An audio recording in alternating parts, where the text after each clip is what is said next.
meu nome é Fabiano Naspolini de Oliveira e você está ouvindo o podcast Game Design XP. O podcast feito para desenvolvedores que amam projetos de jogos. Esse é o 18º episódio de 2021. E a gente vai falar o quê? O que eu analiso num jogo, né? No episódio anterior a gente falou muito sobre a questão de enxergar com os olhos de um desenvolvedor de jogos, né? Essa importância de você ter essa visão como desenvolvedor, no meu caso como projetista de jogos ou como game designer. Mas agora a gente vai trazer o que a gente analisa no jogo propriamente, né? Então eu vou trazer algumas coisas, gente, porque assim, é bastante difícil definir isso, até por questões de contexto do jogo, do escopo, mas eu vou trazer um pouquinho, alguma luz aqui pra gente conversar e debater sobre esse tema, tá certo? Gente, é importante analisar, e você com certeza sabe disso, mas agora, analisar o que, né? De que forma que eu analiso, né? Essa é uma dúvida com certeza que você se faz e você vai se perguntar mesmo. E outra, qual que é a referência que eu tenho do que é bom ou ruim no jogo, né? Também, né? É outro ponto também para essa análise. Como é que eu vou saber o que é bom e o que não é? É difícil de conseguir atribuir isso. Ter um roteiro para fazer análise de jogos também, às vezes a gente busca muito isso, né? Um passo a passo, pra gente conseguir seguir e trabalhar em cima, né? Mas assim, gente, sempre é muito difícil. Você vai encontrar aí alguns modelos de análise na internet, você encontra muito material, tá? Se procurar por análise, modelo de análise, você vai achar muita coisa. De fato, você vai achar. Tem várias formas de fazer esse tipo de análise, inclusive. Mas de modo geral, gente, o que você tem sempre que pensar é que assim, ó, o que é bom e ruim num jogo, né? Eu penso sempre que é tudo que afasta o jogador de uma boa experiência, né? É sempre isso, né? Principalmente afasta ele do fluxo, de um flow, né? De uma perspectiva nesse sentido, sabe? É aquela sensação que o jogador tem assim de tipo, tem alguma coisa estranha aqui, tem alguma coisa que não tá me se encaixando, tem uma coisa aqui que não tá me satisfazendo, tá me fazendo sair do jogo e pensar em outras coisas que não, né? É sempre nesse ponto, assim, por exemplo, tu não faz uma parte lá muito polida do jogo, por exemplo, e tá quebrando meio que a imersão do jogador nisso, né? Por falta de um polimento, por exemplo.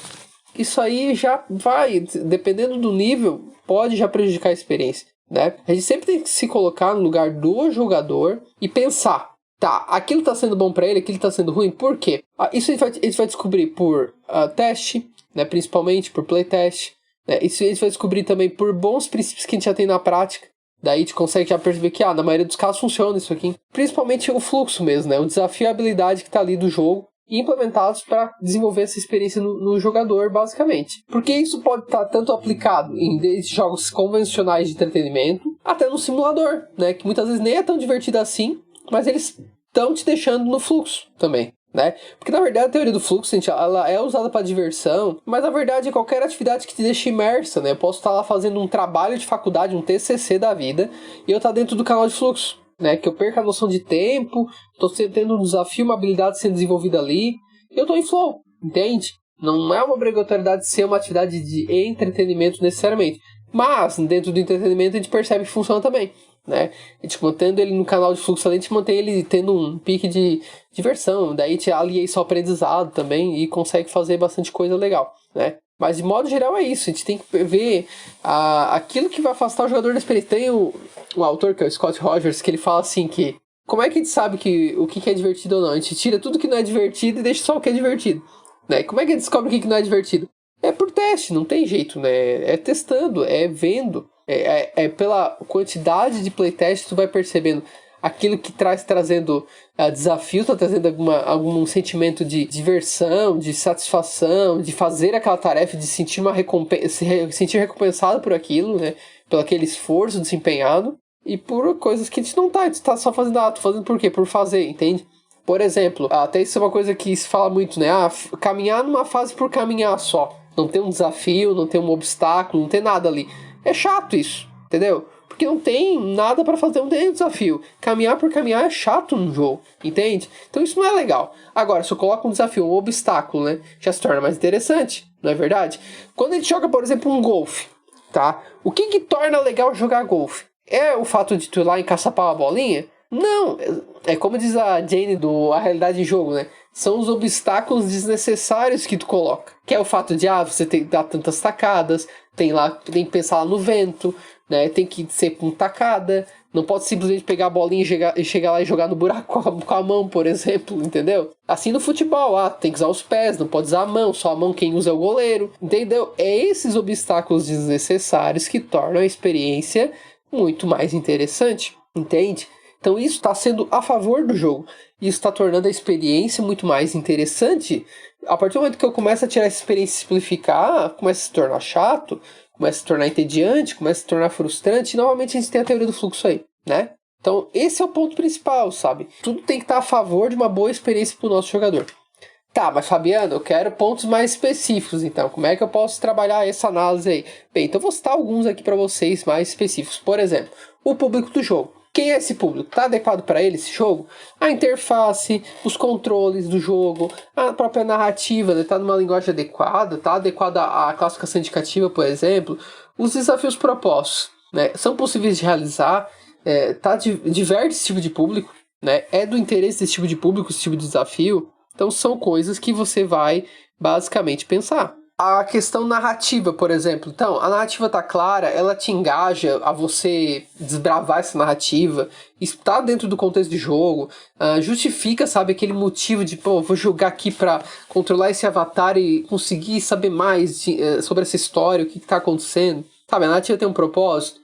Né? Ou então estética, né? A estética tá passando o conceito do jogo, tá trabalhando uma atmosfera que o jogador quer sentir aquele tipo de emoção. Tão funcionais também, né? São funcionais, elas servem, por exemplo, para dar um feedback, por exemplo, visual, sonoro pro jogador, entendeu? Não só para finalidade de ambientação, vamos dizer assim. Então, isso são pontos que a gente pode avaliar, por exemplo.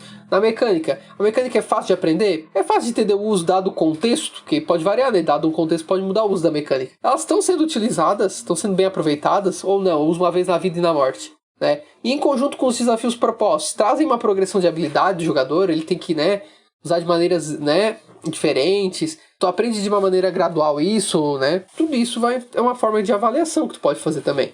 Sobre a tecnologia que foi usada, os recursos do jogo são usados da melhor forma, tipo os periféricos, controle, teclado, mouse. Aqueles que são... alguns jogos têm, outros não. Por exemplo, realidade virtual, microfone, usar um microfone para fazer comando, movimentos. Eles estão ali para ser usados, ou tipo ali, se não tiver, também não vai fazer muita falta pro jogo, né? Eu nunca esqueço sempre do... Até porque eu tive o console no Nintendo DS. Às vezes tinha muito jogo que eu jogava que, basicamente, cara, eles só fizeram porting pro Nintendo DS e tu não usava touch pra nada, basicamente. Então pra que esse jogo tá ali no console, sabe? Não tá usando todo o potencial do recurso. Isso é ruim, né? Então, isso tudo vai avaliar tamanho de tela, as telas, variações, a acessibilidade também. Por exemplo, hoje é muito comum você encontrar em jogos de até AAAs, mais nos AAAs, né? Questão de jogos adaptados para daltônicos, por exemplo, né? Porque vai dificultar a experiência para esse tipo de pessoa. Então, a acessibilidade para ele vai ser importante, né? E por aí vai, né? Na própria interface, posso fazer uma avaliação de usabilidade, facilidade de uso, de memorização, de aprendizagem, né? A navegabilidade, ou seja, o quão gostoso é navegar por essa interface, chegando no que eu quero, no ponto que eu quero. A acessibilidade também, que já falei, né? Tem um exemplo dos daltônicos, poderia ser para deficiente visual, por exemplo, enfim. E a própria funcionalidade, elas são funcionais, ou por exemplo, para eu chegar no jogar, eu tenho que passar por 5 interfaces para chegar no jogar, por exemplo. A interface não previne erros, por exemplo, né?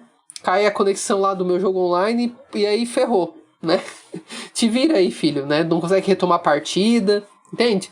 Então são coisas que a gente pode botar no foco para avaliar, né? Tem vários pontos que eu posso focar e além de tudo ainda eu posso dar mais ênfase a um ponto do que outro, né? Eu peguei algumas coisas, gente, mas dá para ir mais a fundo. Por exemplo, eu posso trabalhar só formas e intenções dos objetos, por exemplo, criados, ou a forma do personagem, né? Tem que categorizar, quando é pontiagudo é vilão, é qualquer coisa mais, né? Quando é oval é uma forma mais simpática do personagem, por exemplo. Né? Por isso que Kirby é tão simpático, tão gostosinho, tão fofinho, né? Já um Bowser cheio de espinho, né? Porque é um personagem mais vilão, mais inimigo, né? Ameaçador, né? Composição de cores, né? Também. Então a gente pode trabalhar isso também, né? Que cores que trazem mais tranquilidade, como o azul, cores mais quentes, e por aí vai, né? Dá pra brincar com um monte dessas coisas.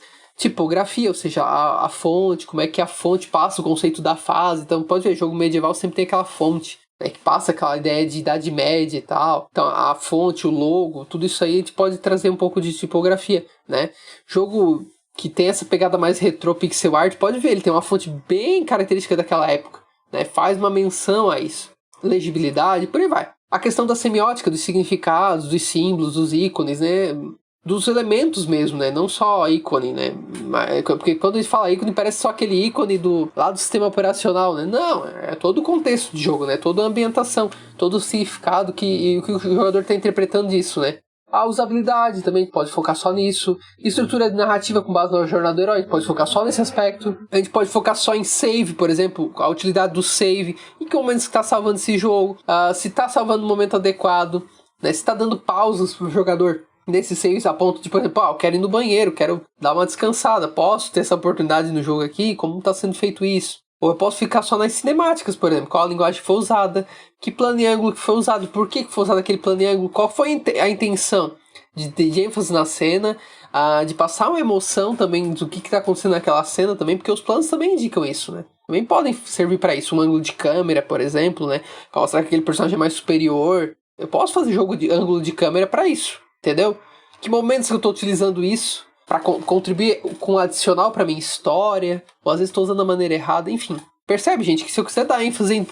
Eu peguei uma coisa grande, por exemplo, como estética. Se eu quiser na estética aprofundar só em tipografia, eu posso fazer isso? Posso. Se eu quiser pegar narrativa, aí eu focar só em cinemática, eu posso. Ou seja, eu posso fazer como uma lente mesmo de aumento. Eu posso pegar um elemento maior, macro, e ainda posso jogar uma análise mais micro ainda sobre um elemento bem específico. Então, assim, a análise, gente... Às vezes você realmente vai ter noção de algumas áreas, vai dar mais ênfase a outras. Muitas vezes pelo teu perfil de área também, por exemplo, tu é mais programador. Provavelmente tu vai olhar mais a funcionalidade do jogo. Um artista vai olhar mais a estética. E faz parte, gente. Sempre você vai acabar dando mais ênfase para uma coisa, para outra. É normal isso, tá? A questão mesmo é você tornar essa análise mais rica. Então, às vezes você vai ter um playtest, você vai ter outras pessoas para testar. Você vai ouvir outros profissionais com visões diferentes da sua também. Então não fique tão preocupado com isso. O importante é você começar a ter esse treino e ter essa visão, né? De playtest, de pegar outras opiniões com outros profissionais também, para que vá melhorando esse processo. A ideia é sempre pegar os componentes de um jogo, um elemento, vê-los conectados e as relações que eles têm entre eles, que daí é o contexto que tu está analisando como sistema mesmo, né? E ainda definir a lente que eu quero para observar, o foco daí, né, da minha análise. Né? E isso aí tudo faz parte do jogo, tá? Da análise, e é o que tu vai buscar. Dificilmente vai ser bom em tudo, como eu falei, mas tem ao menos o conhecimento da sua área e sabe um pouquinho das outras, entendeu? Porque o importante é o jogo estar adequado ao seu jogador. Esse é o ponto. Então, dependendo do como tu vai conduzir essa análise, pode ser com um playtest, pode ser com um especialista, pode ser você mesmo, pode ser tudo isso junto, tá certo? O importante é você começar a treinar essa visão de quando você jogar um jogo, seja seu ou de outro, começar a perceber esses elementos. Com o tempo você vai criando uma casca grossa, vamos dizer assim, tu vai perceber que tu vai percebendo isso, vai começar a perceber isso mais fácil. Resumindo, tá? Tanto que, por essa questão de visão de game designer, de projetos de jogos, eu estou trabalhando um curso de análise exatamente para isso. É um curso novo que eu vou trazer aí, exatamente para ir nessa ênfase aí da galera, já para ajudar nesse sentido, que eu percebo que é uma dúvida muito, muito comum de quem está fazendo seu jogo aí. Então já quero trazer algum direcionamento do que a gente tem na literatura, do que a gente tem da minha experiência também, pra galera aprender, tá certo? Tá, aguarde novidades que vem por aí, tá bom? Também já aproveite, gente, para você que quer saber um pouquinho disso, de bons princípios e práticas, já vai lá no meu e-book Segredos, Projetos e Games Viciantes, que tem tudo lá no fabricadejogos.net, baixa e tu já pega alguns princípios lá, algumas coisas que servem para análise sim, tá? Já ajuda bastante. E no mais, gente, como é que você tá analisando seus jogos? Como é que tá analisando os jogos de outros também? Conta pra mim aí como é que você tá fazendo essa análise, o que tu olha em conta, o que tu vê, o que tu observa. É bem legal de trocar uma ideia e sempre muito válido, tá certo? Então é isso, gente. Muito obrigado aí. Vamos ao próximo podcast, mas já sabe, né? Acompanha aí pelo Fábrica e participa bastante aí, ouvindo as análises, ouvindo todo o que acontece aí, o podcast, que é bem bacana. Tá bom, gente? Tchau pra vocês e até o nosso próximo episódio. Nos vemos aí. Até mais. Ou nos ouvimos, né? Até, gente. Valeu!